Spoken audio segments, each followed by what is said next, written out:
this particular lesson is going to focus on basically taking an equation of a parabola and talking about two new terms, a focus and a directrix. And so that's what we are going to be focusing on today. There you go. Okay, and no booze. So anyway, so the learning target that we're working on, again, is this particular part of the focus and the directrix. So did you know that a parabola, besides being a U, is a set of all points in a plane where they are actually equidistant? They're like the same distance from a fixed line and a point that's not on the line.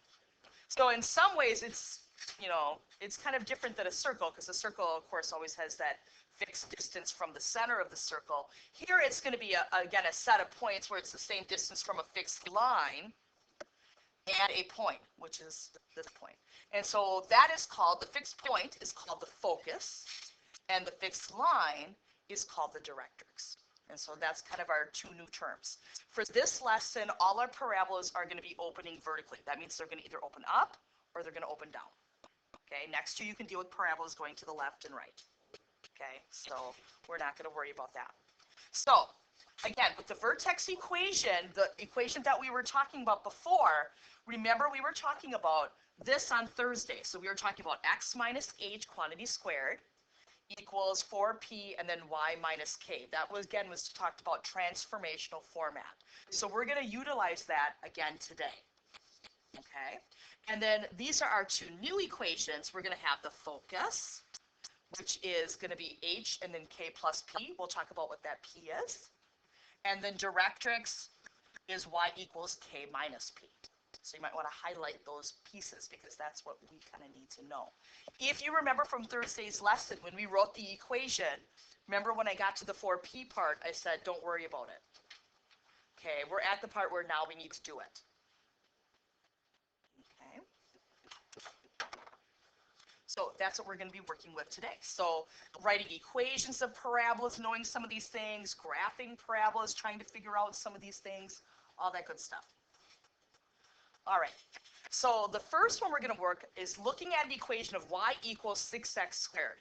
So what we want to look at it and say, okay, what is the focus of that parabola, and what is the directrix of that parabola? We're not going to do any graphing yet. Okay, so the first thing we'd want to need to know is we need to figure out what the vertex is. All right, but in transformational format, the x goes first. So I'm going to just flip it over. That's called the symmetric property of equality. So just flipping it. Okay, I can't have a 6 there. So when it's in transformational format, there can't be a number in front of the x squared. So ideas of what we could do. Divide by 6. Now, I don't want to write this as y divided by 6. So what could be an equivalent way I could write this? Yes, 1/6 y. So we write it as 1/6 and then y. Okay? Good so far.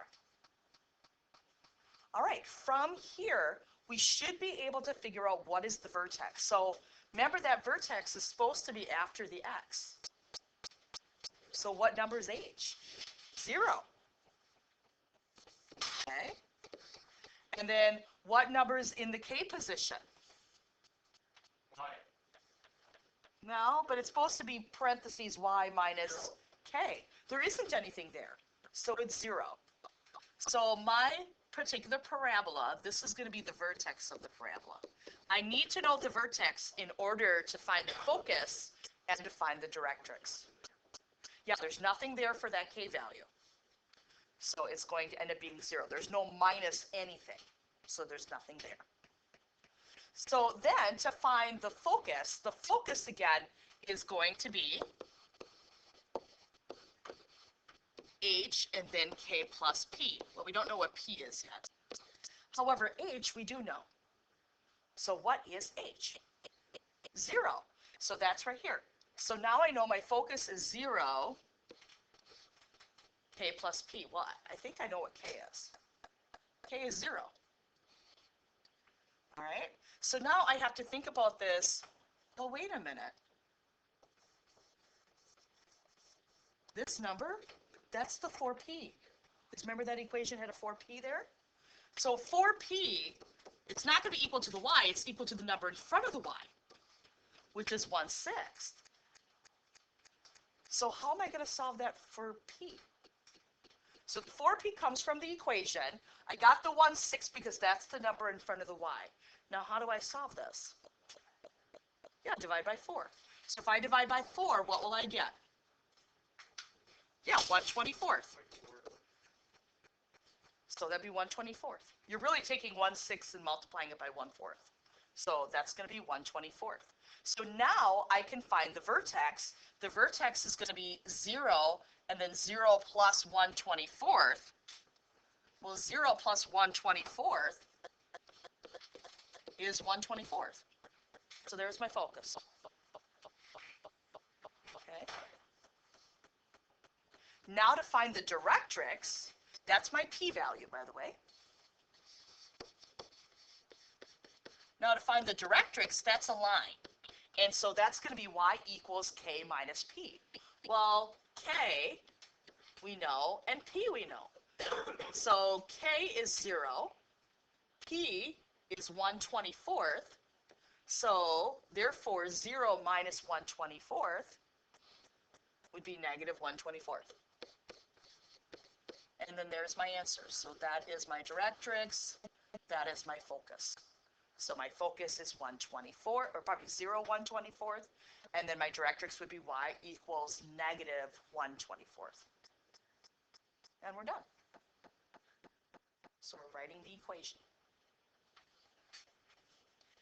Okay, next one we're writing the equation of the parabola. This time we have a vertex at the origin and a focus at 0, 1/2. So that's my focus. And so again, I got to think about this equation format that I have. So this is going to be x minus h quantity squared equals 4p and then y minus k. So if my vertex is 0, 0, what goes in for h and k? 0. So the only thing we're going to need to worry about is that 4p. Okay? So I think that's why they gave us the focus, because we need to figure out that p-value. So if we think about, again, that focus equation is h and then k plus p. K plus p is equal to 1/2. So all I need to do is plug in what the number is in the k position. So what number is in the k position? 0. So 0 plus p equals 1/2, so therefore p just must be 1/2.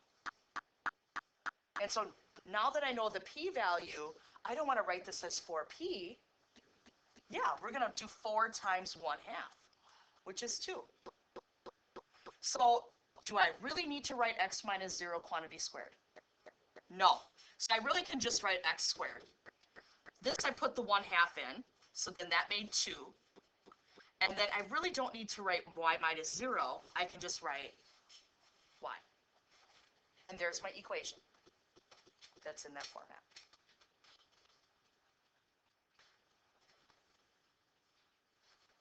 Okay. 3, the next one is involving with graphing, but I think we're going to skip 3 and we're going to go to 4 and then come back to 3. Worksheet. We are not at that point yet. We still have 2 more examples to do. And there's a few people that are not watching and paying attention today because they're on Chromebooks. Roman. Oh, he's not here. So.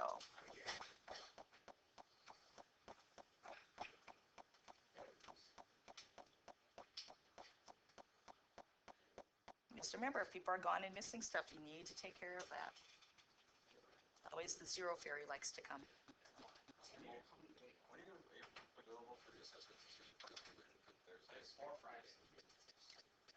Tuesday, Wednesday, Thursday, Friday.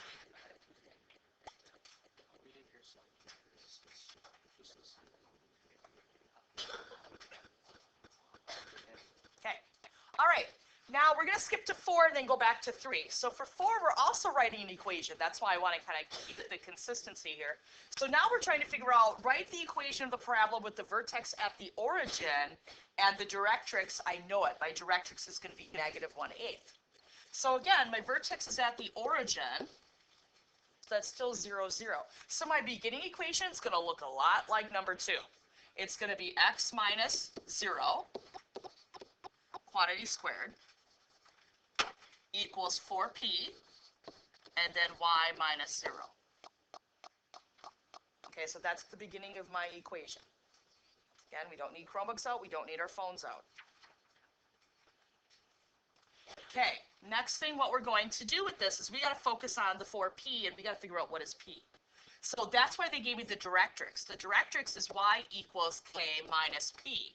Well, I know what y is. They gave me it. It's negative 1/8. So k is 0. So now I just have to solve this. So negative 1/8 is equal to 0 minus p. That means this is negative p. So how do I solve for just p? You don't want negative p. Divide by negative 1. So p is equal to positive 1/8. Now I can plug that into the p position. Okay? So this is going to be becoming x squared. I'm not going to even bother doing the x minus 0 anymore. But I can do the 4 times 1/8, which I heard is 1/2. That is correct. And then we don't really need y minus 0. It's just going to be y. And that's my equation.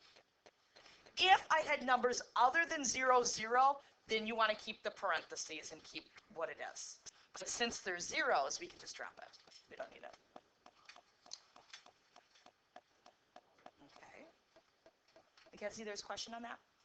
No? Okay. All right, this last one that we're going to do is kind of based on what we did on Thursday. So you need to be able to, number 1, pick off and find the vertex of this equation. And then after that, we're going to figure out what is the focus and the directrix, and then we'll sketch a quick graph of the parabola. Okay? So the first thing is, with this format, we're probably going to want, again, to get the x's on the other side. So I'm just going to do the symmetric property and flip it around. So do you remember from Thursday, what do we do with this to get this into transformational form? Subtract 15. Yes. Very good, Nate. So we're going to have x squared minus 6x equals y minus 15. So yeah, we want to get that number out of there. Okay, what do we do next? Complete the square. Yeah. So we're going to cut that negative 6 in half. So what do we get? Cut negative 6 in half. Negative 3, square it, 9. So I'm going to add 9 here. Add 9 to the other side. Okay. Then I got to factor this. So I'm going to have x plus or minus. Minus. Yep, first sign tells me. Square root of 9, 3. So this is really x minus 3 quantity squared. And then I'm going to have y, put these together. So minus 6. Now by looking at this transformational format, we should be able to now pick off the vertex. So what is the vertex? 3, 6. So that's my vertex. Okay. And I could start putting that in. On your worksheet, I made really nice graphs. So I hate graphs that are like this, but we'll just have to make it work. It's not my favorite thing to do in the world. So I'm putting in the axis of symmetry in at 3, and then I put a dot at 3, 6 for my vertex. Okay, we still got to find the focus and the directrix. We'll put those in, and then we still also need a table of values to just get some points in there. All right. If you want, we can put the points in there, though, right now. So I've got 3, 6. Okay, what else should we use for numbers to plug in our table? Yeah, 4 and 2. Okay, which one should we probably plug in? 2. Really? I don't like dealing with negatives. You know? So 4 minus 3. 1 squared. 1 is equal to y minus 6, so therefore y must be 7.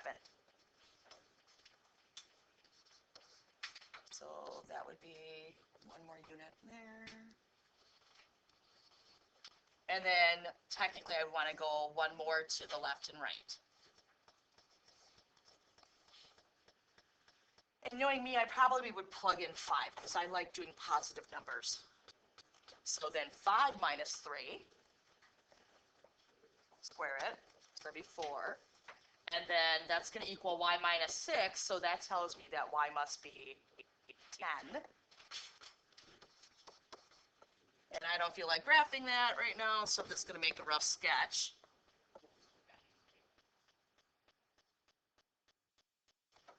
And again, you're going to have nice graphs. And so then, from there, we should probably finish up with the focus and the directrix. So for the focus, we have to kind of look at our equation. So like, what number is in the 4p position? I don't see parentheses in front of the y minus 6. But if you would make parentheses there, then what number would be there? No, here. 1. Good call. So therefore, how do I solve that equation? Right. So p is going to be 1/4. So that's my p-value. So now I can find my focus. So my focus is going to be h. So the number in the h position is what? 3. Then, to get my second coordinate, it's k plus p. So what's k? 6. What's 6 plus this value? There you go. So that's my focus. So it's just a little bit higher than my actual vertex. And so we got the focus. Now we just need the directrix. So the directrix is going to be y minus k minus p. And so y equals k, again, was 6, minus my p-value, which was 1/4. So what's 6 minus 1/4? 5 3/4. And so at 5 3/4, that's going to be my directrix.